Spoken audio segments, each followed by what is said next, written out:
नमस्कार दोस्तों, मेरा नाम डॉक्टर वीके कनौजिया है और हील विद थॉट चैनल के अंदर आप लोगों का स्वागत करता हूं।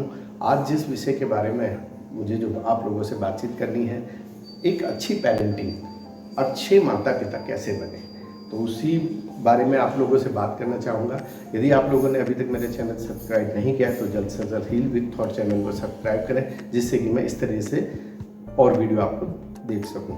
तो सबसे पहले बात शुरू करने से पहले मैं आप लोगों से एक ही चीज़ कहूँगा कि हमें बच्चों को अपना दोस्त समझना चाहिए। ऐसा नहीं कि वो छोटे हैं बड़े हैं, हमें अपना दोस्त समझना चाहिए और बच्चे में भी ऐसी फीलिंग आनी चाहिए कि मेरे पिता मेरी माता मेरे दोस्त हैं।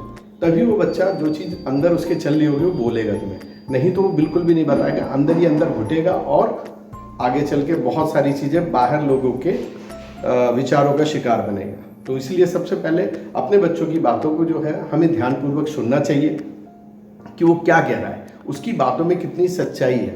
तो हमें ध्यानपूर्वक अपने बच्चों की बातों को ध्यान से सुनना चाहिए और उसी के हिसाब से उसका सोल्यूशन देना चाहिए। दूसरी चीज़, बच्चे को हम कई चीज़ें थोपने लगते हैं कि नहीं तू ऐसे कर, तू ऐसे कर, ऐसे कर। ऐसा नहीं है। बच्चे की माइंड उसके हिसाब से है, आपका माइंड आपके हिसाब से। आप जो चाहते थे भविष्य में करना, भूतकाल में जब लास्ट टाइम आपके पिताजी आपकी मम्मी जी आपसे कहती थी ऐसे करना है वैसे करना है, आपने जो भी किया अपने माइंड के हिसाब से किया।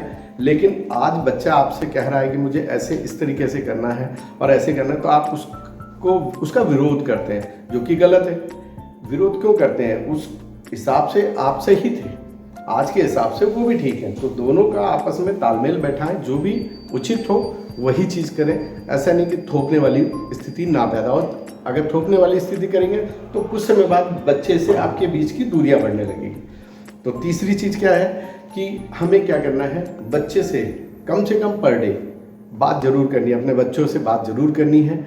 अगर हम अपने बच्चों से बात पर डे नहीं कर पाते हैं तो कम से कम हफ्ते में एक बार उनकी काउंसलिंग करें, मतलब बैठें उनके साथ दोस्ती की तरह, क्या चल रहा है, पढ़ाई कैसी चल रही है, बिजनेस कैसा चल रहा है, या कुछ भी जो भी चल रहा है, जो कर रहा है कैसा चल रहा है, ये जानना हमारे को बहुत ज़रूरी है।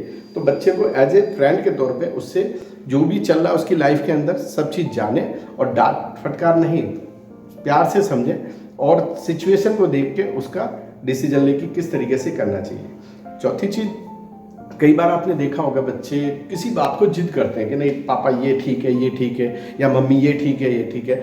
लेकिन अब बच्चे अपने हिसाब से वो ठीक ही बोल रहा है, लेकिन हमारे हिसाब से गलत है।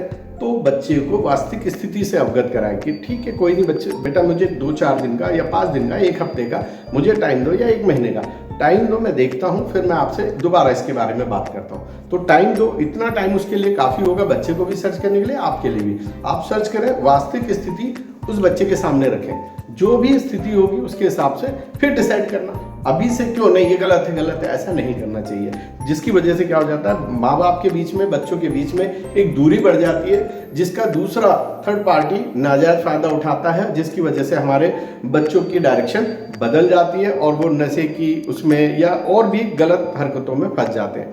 तो मैं आप लोगों से यही कहना चाहूँगा, बच्चों की बातों को ध्यानपूर्वक सुने और तुरंत डिसीजन ना लें और सोचें समझें और सोच समझ के बिल्कुल डिसीजन लें। तो अगर हम ऐसा कर पाएँ तो एक अच्छे माता पिता बन पाएंगे और अच्छे एक व्यक्ति भी बन पाएंगे। तो इन्हीं बातों के साथ मैं आप लोगों से विदा लेता हूँ। Thank you.